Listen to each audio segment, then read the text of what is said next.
ආයුබෝවන් සියලුම දෙනාට අදත් ඔන්න ලතියා ඔෆිෂියල් YouTube channel එකේ සමගින් ඔයාලා සම්බන්ධ වෙලා ඉන්නේ ඊටම වැදගත් දෙයක් පිළිබඳව කතා බහ කරන්න.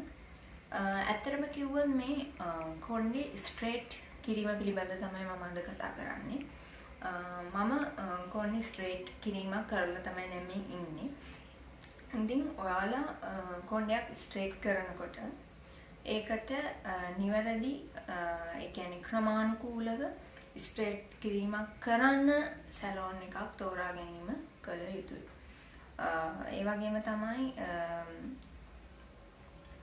තමන් එක්ක ගොඩක් සුහද සැලෝන් එකකින් මේ ඒ කාර්යය කරගන්නව නම් මම හිතන්නේ ඒක ගොඩක්ම හොඳයි. මොකද යම් කිසි කොණ්ඩේට ඩැමේජ් එකක් වුණොත් ඒ ගැන සුහදශීලීත්වයෙන් යුක්තව කතා බහ කරලා මොකක්ද ඊළඟට ගන්න ඕන පියවර කියලාවත් අහන්න පුළුවන්. අඳුරන සැලෝන් එකකින් කරගන්නව නම් ගොඩක්ම හොඳයි කියන එක තමයි මට කියන්න තියෙන්නේ. නිකන් දන්න සැලෝන් වලට යනවට වඩා. ඉතින් ඇත්තම ගොත් මෙතෙන්දී අනිවාර්යයෙන්ම කොණ්ඩයක් ස්ට්‍රේට් කිරීමේදී විශේෂයෙන්ම ස්පෙෂලි සැලකිලිමත් වෙන්න ඕන හොට් වෝටර් එකක් තියෙනවද කියන එක. අනිවාර්යයෙන්ම හොට් වෝටර් වලින් කොණ්ඩේ වොෂ් කරන්න අවශ්‍යයි. ඒක කරනවාද කියලා පොඩ්ඩක් බලන්න. සමහර සැලෝන්ස් වල කරන්නේ මේ මට වෙච්ච අත්දැකීම්. මම පළවෙනි පාරට රීබොන්ඩින් එකක් කරා. ඒතර කොණ්ඩේ දුන්නේ මේ ගන්නට කොණ්ඩේ නිකන් මේ වෙලාව කර්ලින් තිබුණේ ගොඩාක්ම නිකන් ඩ්‍රයි වෙලා. ඉස්සෙල්ලම කරේ ක්‍රවුන් ලයින් එක විතරයි. රීබොන්ඩින් එක කරේ. ඒ අවස්ථාවේදී සමහර සැලොන්ස් වල නම් මම පස්සේ වල බලනකොට ඒ කාලේ දන්නේ නැහැ. සමහර සැලොන්ස් වල නම් ක්‍රවුන් ලයින් එක විතරක් වොෂ් කරලා ගන්නවා. සමහර සැලොන්ස් වල ෆුල් හෙයාර් එකම වොෂ් කරලා ගන්නවා. මම නම් කියන්නේ ෆුල් හෙයාර් එකම වොෂ් කරලා ක්‍රවුන් ලයින් එක කරත් ෆුල් හෙයාර් එකම වොෂ් කරලා ගන්න සැලොන් එකකින් ඒ ඔයාලා ක්‍රවුන් ලයින් එක විතරක් ස්ට්‍රේට් කරනවා නම් ඒ වගේ තැනකින් සැලෝන් එකකින් කරගන්නවා නම් හොඳයි. එතකොට ඔයාලා හරි. ඉතින් අපි කොහොමද දන්නේ? මෙයාලා ගියාට පස්සේනේ දන්නේ වොෂ් කරනවද නැද්ද? එහෙම නෙමෙයි. ඊට කලින් ඔයාලා සැලෝන් එකට ගිහිල්ලා කතා බහ කරලා අහන්න. මේ ඔයාලා ක්‍රවුන් ලයින් එක විතරක් කරනවා නම් ක්‍රවුන් ලයින් එක ඒ ටික විතරද වොෂ් කරන්නේ නැත්නම් ෆුල් හෙයාර් එකම වොෂ් කරලාද මේ ස්ට්‍රේට් එක පටන් ගන්න, රීබොන්ඩින් එක පටන් ගන්න? එහෙම කෙලින්ම අහන්න. ඒක කිසිම ගැටලුවක් නැහැ. ඒක තමන්ගේ අයිතිය. අනිවාර්යයෙන්ම මේ දේවල් අහන්න ඕනේ. අනිවාර්යයෙන්ම අහන හොට් වෝටර් වලින් වොෂ් කරනවද? සමහර සැලොන්ස් කෙනෙකුට නෑ අවශ්‍ය නෑ හොට් වෝටර් ඕනේ. එහෙම නෙමෙයි හොට් වෝටර් එක අනිවාර්යයි. ඒක මගේ අත්දැකීමෙන් දන්නවා. මගේ කොණ්ඩේ එක සැලොන්ස් වලින් මම කරලා දිනවා. අවසන් වතාවට කරපු සැලොන් එක තමයි සුපිරිම සැලොන් එක හොඳටම වැඩේ කරා. ඉතින් මුල් වතාවල් වල ඒ දවස්වල දන්නේ නැති කමට ගිහින් කරේ. ඉතින් ඒ වයිස් හොට් වෝටර් තිබුණේ නෑ. ඇත්ත කතාව ඒක හොට් වෝටර් තිබුණේ නෑ. මගේ කොණ්ඩෙත් සවුතු වුණා. ඒක තමයි සිද්ධ වුණේ. ඉතින් පළවෙනි වතාවට මම ක්‍රවුන් ලයින් එක කරා. ඒක ගැටලුවක් වුණා ලොරියල් වලින් කරපු නිසා. දෙවන වතාවට නැවතත් මම ක්‍රවුන් ලයින් එක ස්ට්‍රේට් කිරීමක් සිදු කරා. හේතුව මට ඒ වෙලාවේ උත්සවයකට යන්න අවශ්‍යතාවයක් තිබුණ නිසා ඊට දින කිහිපයකට පසුව ඒ දවස්වල අධ්‍යාපනය ලැබෙමින් සිටි නිසා තේ මුදල් ගෙවසුන් නැති නිසා අඩු මුදලකට ස්ට්‍රේට් එකක් කර ගැනීම සඳහා මම සැලෝන් එකක් සමග කතා බහ කරගත්තා.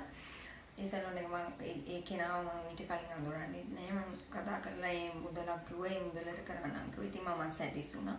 ඒක ලංකාවේ ප්‍රොඩක්ට් එකක්. ඒ ප්‍රොඩක්ට් එකේ නම කියන්න අවශ්‍යතාවයක් නැහැ. ඉතින් ඒකෙන් අඩු මුදලට කරගන්න පුළුවන් විතරම. නිසි විදියට කරනවා නම් ඒ ලංකාවේ ප්‍රොඩක්ට් එකක්ද නැත්නම් රට ප්‍රොඩක්ට් එකක්ද ඒක ප්‍රශ්නයක් නෙමෙයි. කරන කෙනා තමයි මෙතන ප්‍රශ්නේ තියෙන්නේ. හරියට කරනවද නැත්නම් මේක සවුත් කරනවද කියන එක. ඉතින් මුලින්ම ගියාට පස්සේ එයා සාමාන්‍යයෙන් අපි දන්න විදියට සාමාන්‍ය කෙනෙකුත් දන්නවා. ස්ට්‍රේට් කිරීමක් කරනකොට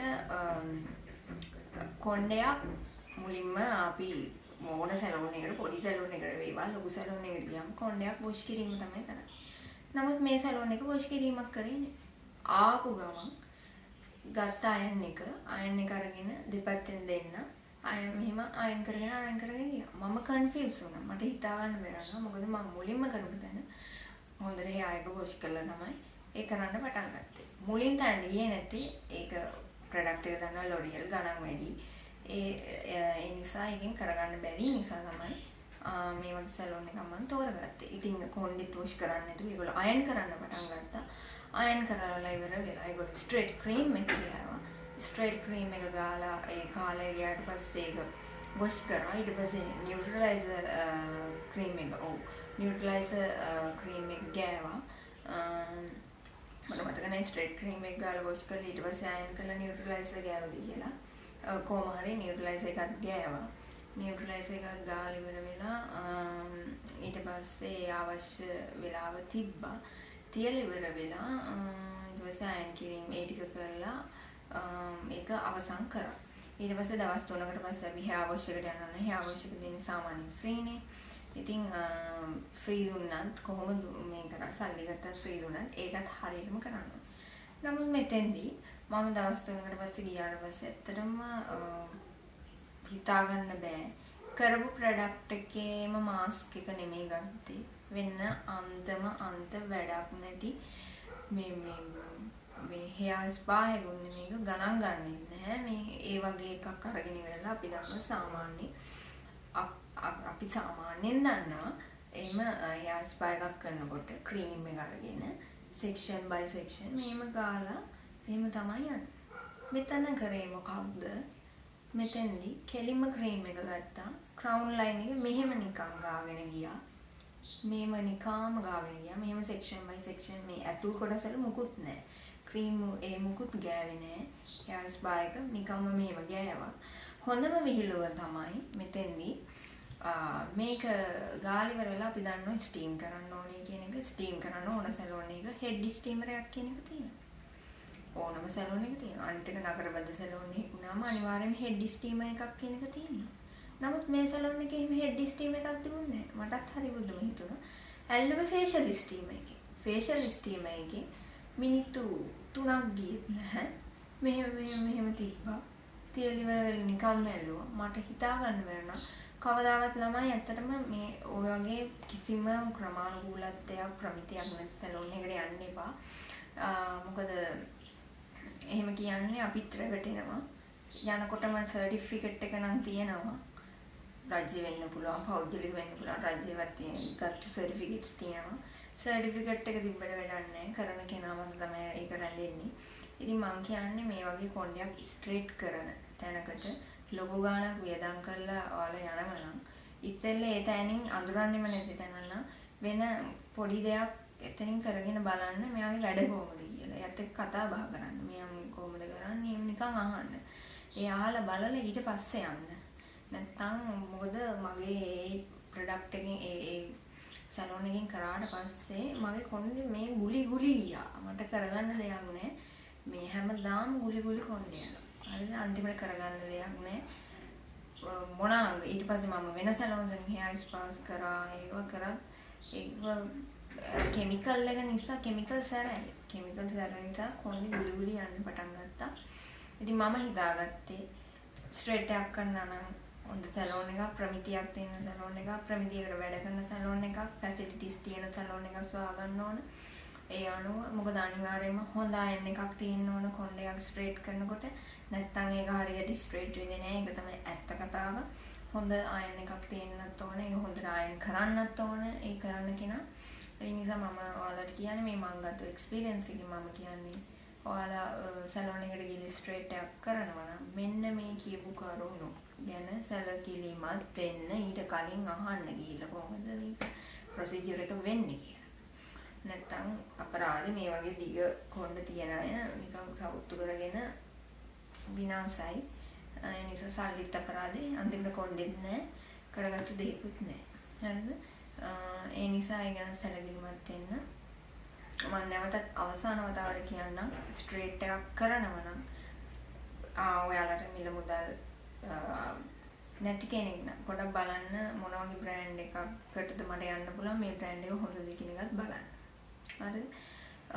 ලොරියල් කියන එක නම් අහන්න දෙයක් නැහැ. ඒක බෙස්ට්. එතකොට බ්‍රෑන්ඩ් කරන ප්‍රොඩක්ට් එක අහන්න මොකක්ද කියලා. ඇලර්ජි ටෙස්ට් එකක් කරන්න. දැන් හෙට කරනවා නම් හෙට හෝ අනිද්දා කරනවා නම් ඊට දවස් දෙකකට කලින් ගිහිල්ලා මේ කන එහා පැත්තේ ක්‍රීම් එක ගාලා අනිවාර්යෙන් ඇලර්ජි ටෙස්ට් එකක් කරගන්න. ඒගොල්ලෝ කිව්වත් නෑ ඕනේ නෑ මේමයි කියලා නෑ අනිවාර්යෙන්ම කරගන්න එක. ඒක Tamanට හොඳයි. නැත්තම් කොණ්ඩේ සවුත් වුණොත් ඔක්කොම ඉවරයි. ඒ නිසා එතකොට මේ බ්‍රෑන්ඩ් එක බලන්න ඇලර්ජි ටෙස්ට් එක කරගන්න. ඒ වගේම බලන්න හොට් වෝටර් වලින් ඒගොල්ලෝ ඒ වොෂ් කිරීම කරනවාද කියලා. ඒ වගේම දවස් 3න් පස්සේ ඔයාලට මේ හෙයා වොෂ් එක නැත්නම් ඒ හෙයා ස්පා එක හරියට දෙනවද කියන එකත් අහන්න. ඒ වගේම ඒගොල්ලෝ ඒ කියන්නේ මේ දැන් තියෙන ප්‍රශ්නයක් තමයි කරන්ට් ප්‍රොබ්ලම් එක. කරන්ට් ප්‍රොබ්ලම් එක තියෙන ලොකු ප්‍රශ්නයක්. පොඩ්ඩක් බලන්න ඒගොල්ලෝගේ ඒක නම් ලොකු ප්‍රශ්නයක් වෙන්නේ. ඒක පොඩ්ඩක් වෙලාව බලලා යන්න ටයිම් එක. ජෙනරේටර් තියෙනවා නම් ප්‍රශ්නයක් නැහැ නේ. ජෙනරේටර් නැති සැලවුන්ස් තියෙනවා. ඉතින් ඒ නිසා ඒ කරන්ට් කපන කාල වේලාව ඒ ප්‍රදේශය අනුව බලලා ඒ අනුව යන්න. නැත්නම් අපරාධ නිකන් බොරුවට ගිහිල්ලා ඉවර වෙලා මම එහෙම දේවල් දැකලා තියෙනවා. සැලෝන් එකට ගියාම වෙන අයට වෙන සිද්ධි මේ කරන්ට් එක කපනවා. ඊළඟ අර ස්ට්‍රේට් ක්‍රීම් එක ගාලා ඊට පස්සේ ඒවා වොෂ් කරලා ඊට පස්සේ අයන් කරන්න මේ ඒ හරි ටයිම් එකට ඒවා ඒ ප්‍රොසෙස් එක යන්න ඕන නිසා ඒක අපරාධයක්. ඒ ටයිමින් බලලා ඔයාලා අනිවාර්යයෙන්ම ඒ සැලෝන් එකට ගිහිල්ලා ඒ වැඩේ කරගන්න. මෙන්න මේ කිව්වේ ස්ටෙප්ස් ටික හරියට වෙනවද කියන එකත් බලන්න. ඇලර්ජි ටෙස්ට් එක. ඒක තමයි පළවෙනිම එක. ඒක අනිවාර්යෙන් බලන්න. කරනවද නැද්ද කියන එක බ්‍රෑන්ඩ් එක බලන්න. ඒ වගේම හොටෝට ඒක තියෙද කියන එක බලන්න. ඒ වගේම කරන් කපන වෙලාවල් බලලා යන්න. ඒ ටික තමයි කියන්න තියෙන්නේ. ඒ නිසා නිකන් තමන්ගේ කොණ්ඩ සවුත්තු කරගන්න එපා. විනාශ කරගන්න එපා. ප්‍රමිතියක් නැති සැලොන්ස් වලින් කරලා. එහෙනම් අදට මේ ඇති තවත් දවසක තවත් ප්‍රොඩක්ට් එකක් හෝ නැත්නම් මේ වගේ බියුටි සම්බන්ධ එක්ස්පීරියන්ස් එකකින් හමු වෙන්නම්. මම හිතනවා මේව දැනුම බෙදා ගන්න එක ගොඩක් වටිනවා කියලා. නොදන්න අයත් ගොඩක් ඇති. ඒ වුණාට නොදන්න අයත් ගොඩක් ඉන්නවා. ඒ නිසා ඒගොල්ලන්ට දැනුවත් කිරීම පිණිස තමයි මේ වීඩියෝස් කරන්නේ. ඉතින් මේ වීඩියෝ එක හොඳ නම් අනිවාර්යෙන්ම ලයික් එකක් දාන්න. අනිවාර්යෙන් තවත් පොඩි යාළුවෝ ඉන්නවා. ඒගොල්ලන්ට ෂෙයා කරන්න. ඒ වගේම අනිවාර්යෙන්ම subscribe කරලා තියාගන්න. වටින ගොඩක් දේවල් ගැන වීඩියෝස් ඔයාලට ගෙනල්ලා දෙන්නම්. එහෙනම් අදට මෙතනින් නවතින්න. ඔයාලා හැමෝටම ආයුබෝවන්.